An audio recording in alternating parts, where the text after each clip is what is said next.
हापुड़ का एक इलाका जिसका नाम है लज्जापुरी। उसी लज्जापुरी में मुकेश करदम नाम का एक व्यक्ति रहा करता था।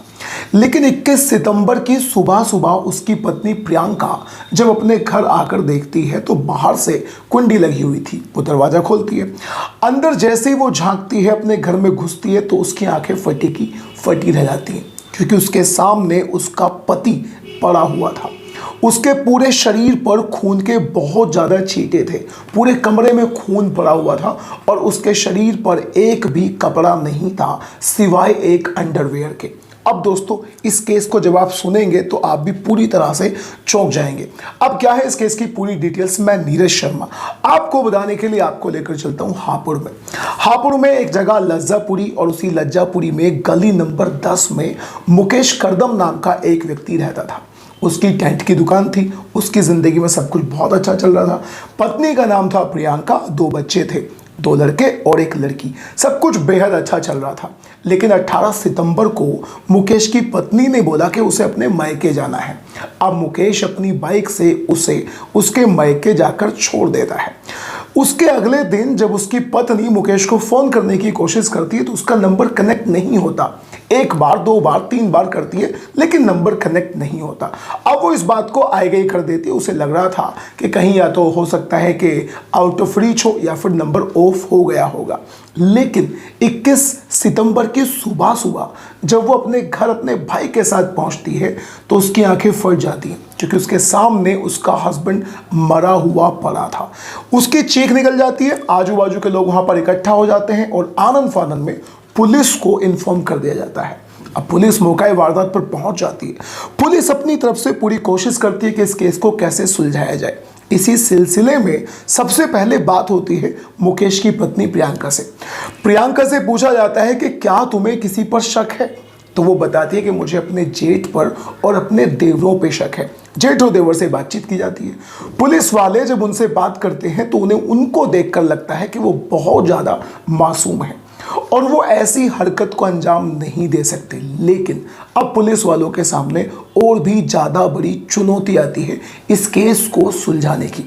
अब इसी सिलसिले में सबसे पहले वो उसकी जो बॉडी थी उसको पोस्टमार्टम के लिए भेज देते हैं और अब उसकी कॉल डिटेल्स को खंगालना शुरू कर देते हैं। जब पुलिस वाले कॉल डिटेल्स को खंगालने की कोशिश करते हैं तो पता चलता है कि हसन नाम के एक व्यक्ति से मुकेश करदम ने 17 और 18 तारीख के बीच में बहुत ज़्यादा बातें करी है।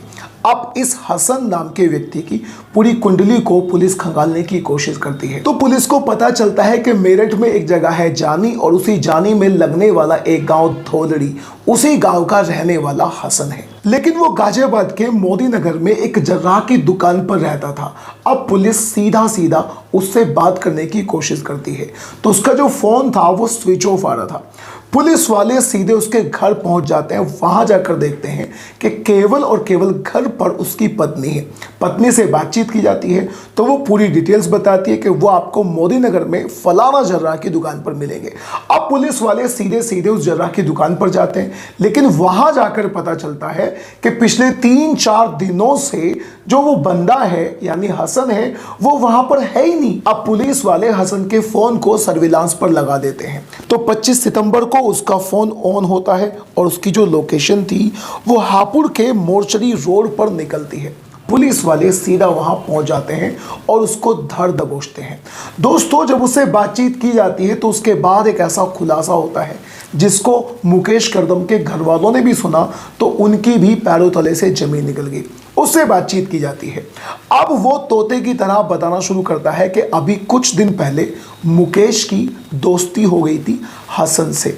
व्हाट्सएप पर और फेसबुक के जरिए इन दोनों में दोस्ती हो गई थी। तो मुकेश हुसैन से बताता है कि उसे लड़कों के साथ सेक्स करना बहुत अच्छा लगता है। वो जब लड़कों के साथ सेक्स करता है तो उसे बहुत ज़्यादा मज़ा आता है और वो इस चीज़ का बहुत ज़्यादा शौकीन है। लेकिन यहाँ पर बात सोने पे सुहागा निकलता है, क्योंकि हसन भी इसी ही टाइप का लड़का था। हसन को भी लड़कों के साथ सेक्स करना अच्छा लगता था, यानी पता दोनों को चल जाता है कि वो दोनों ही समलैंगिक हैं। अब बात आती है एक दूसरे के साथ मिलने पे।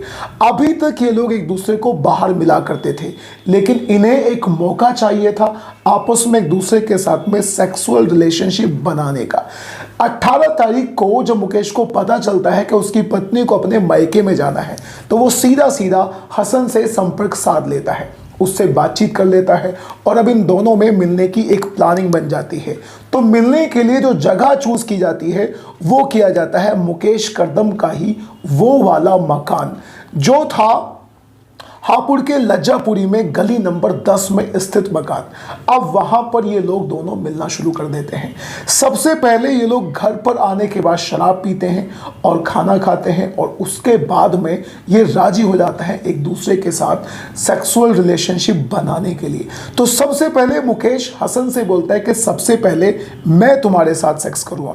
हसन इस बात के लिए राजी हो जाता है, कोई दिक्कत नहीं है, लेकिन वो हसन के सामने एक ऐसी शर्त रख देता है जिसे सुनकर हसन शुरू में तो थोड़ा सा हेजिटेट होता है, लेकिन फिर धीरे धीरे उसकी बात को मान जाता है। असल में वो हसन से कहता है कि मुझे हाथ पैर बांध कर सेक्स करने में बहुत ज़्यादा मज़ा आता है। तो वो बिल्कुल ऐसा ही करता है। वो सबसे पहले हसन के हाथ पैर बांध देता है और फिर उसके बाद उसके साथ में सेक्स करना शुरू कर देता है। जब मुकेश ऐसा कर रहा था तो हसन को बहुत ज़्यादा तकलीफ होती है, लेकिन मुकेश उसकी जरा सी भी बात नहीं सुनता। वो उससे मना करता है ना करने के लिए, उससे मना करता है कि तुम ऐसा मत करो, लेकिन वो नहीं मानता। बाद में सेटिस्फाइड होने के बाद अब बारी आती है हसन की। हसन भी उसके सामने ऐसी ही शर्त रख देता है। वो कहता है कि मैं भी तुम्हारे साथ ऐसे ही करना चाहता हूँ हाथ पैर बांधने के बाद। अब हसन भी उसके हाथ पैर बांध देता है और उसके साथ वही करना शुरू कर देता है जो मुकेश ने उसके साथ किया था। मुकेश भी चिल्लाना शुरू करता है, उसे भी दर्द हो रहा था, लेकिन हसन को जो शुरू में तकलीफ हुई थी उसे अपनी बेइज्जती का एहसास हुआ था, इसीलिए अब वो मुकेश से बदला लेना चाहता था। वो उसके साथ करता ही रहता है, उसके मुंह में कपड़ा ठूस देता है ताकि उसकी आवाज़ घर से बाहर ना जाए। और जब वो सेटिस्फाइड हो जाता है तो अब वो किचन में जाता है और किचन में जाने के बाद जब उसे किचन में कुछ भी नहीं मिलता तो वहां से तवा लेकर आता है।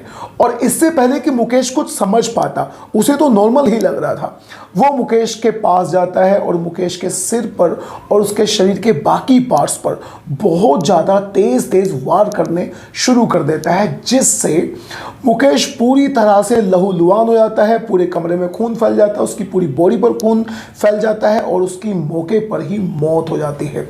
यहाँ पर हसन ने ये सब किया अपनी बेइज्जती का उससे बदला लेने के लिए।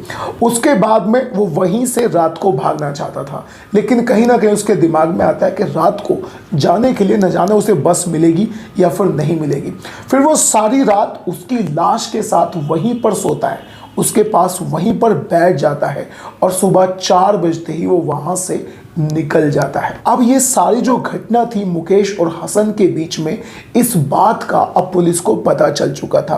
अब पुलिस वाले हसन से बातचीत करते हैं, उसको जेल भेज देते हैं। और जब मुकेश के घर वालों को खुद इस बात का पता चलता है तो वो भी इस बात पर यकीन करने से पूरी तरह से इनकार कर देते हैं।